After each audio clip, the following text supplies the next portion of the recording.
Kentuckian from DEADPIT.com with another review for you guys. Today I'm taking a look at something a little different than the norm. From 1982, this is a coming-of-age love story / drama called Liar's Moon. This is one of the early movies from Matt Dillon. 1981 would put Dillon at about 17 years old. That's how young he was in this movie. This is a film that I'd never seen before. Sounded like something that I would enjoy. The good folks at MVD, Rewind, sent me a copy of this to take a look at. The movie has a really basic plot. It's one of those kind of timeless films set in the 1940s. Follows Jack, which is played by Matt Dillon.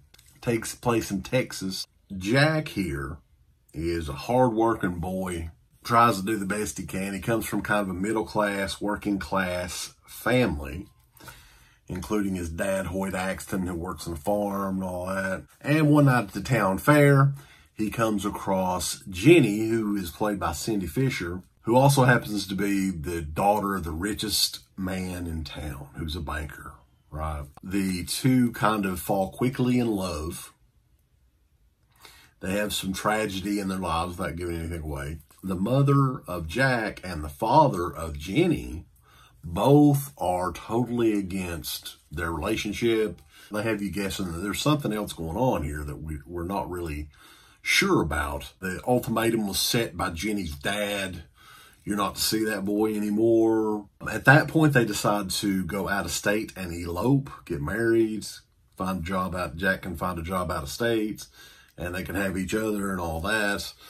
And, you know, it kind of goes from there. There's a twist kind of at the end that a lot of people would probably guess if you watched the movie. I'm not going to give it away for you guys.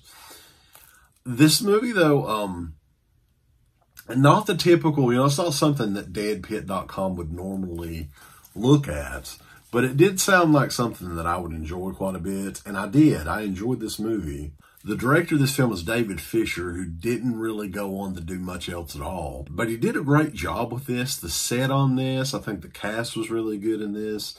It was very cool to see Hoyt Axton in a movie. Again, it'd been a while.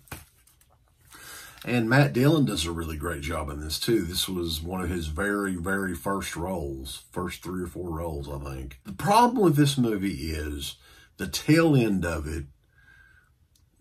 It doesn't really, there's not a satisfying conclusion to what's going on. I mean, basically, Jenny's dad hires a private investigator. They are almost going aloof. They're on the run, and tragedy ensues. Let's just say that.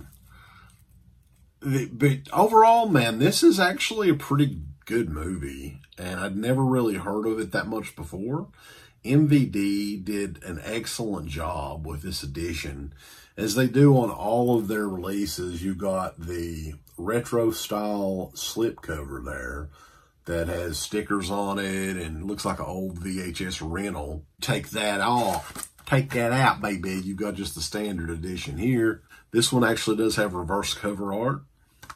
If I'm not mistaken, I think that's the original cover art for when it was released in 1982. And also included here, you got the disc, and you have MVD has included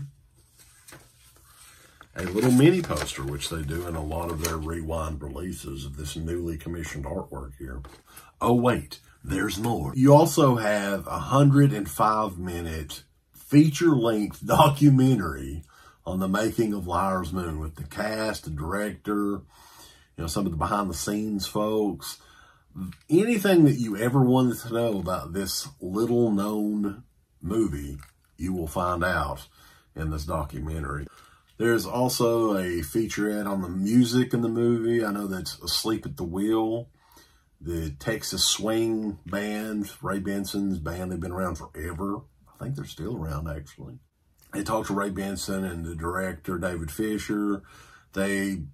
There's a alternate ending on there. It's an even sadder ending than what we got. This thing is just loaded, guys. MVD Home Entertainment has this out. Recently came out. Check it out. It is Liar's Moon, and check us out over at DEADPIT. DeadPitRadio.com. Give us the thumbs up. Up your butt. Like, subscribe. And if you subscribe, here's something else you can do. Once you subscribe, you can click the bell notification, right? And it'll notify you anytime that Dead Pit puts up new shit. Or don't. I really don't give a if you do. I want you to. I want you to. I don't care. Let's keep our community growing here on YouTube. I don't like it. I don't want you to do nothing. Listen, they need to do that, pal. No, don't you dare touch it. Thumbs up. Subscribe. And click that bell. Thank you to all of our supporters on Patreon. DeadPit on Patreon.com is the only place to check out a complete archive of the old Dead Pit radio shows all the way back from 2005 on, in addition to the midweek shows and fan commentaries, exclusive podcasts, and much more. Dead Pit on Patreon.com if you're interested. Tiers start at only $1.